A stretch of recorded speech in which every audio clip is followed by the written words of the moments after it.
Hello guys, naka-prepare na po yung ating iluluto na teriyaki chicken.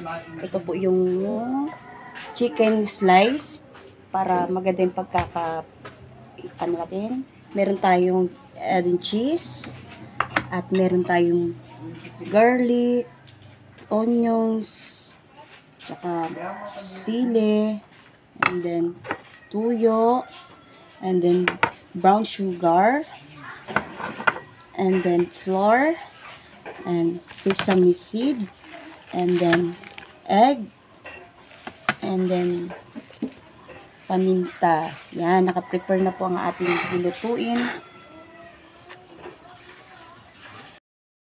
Natin yung teriyaki chicken. Yan po. Cook na.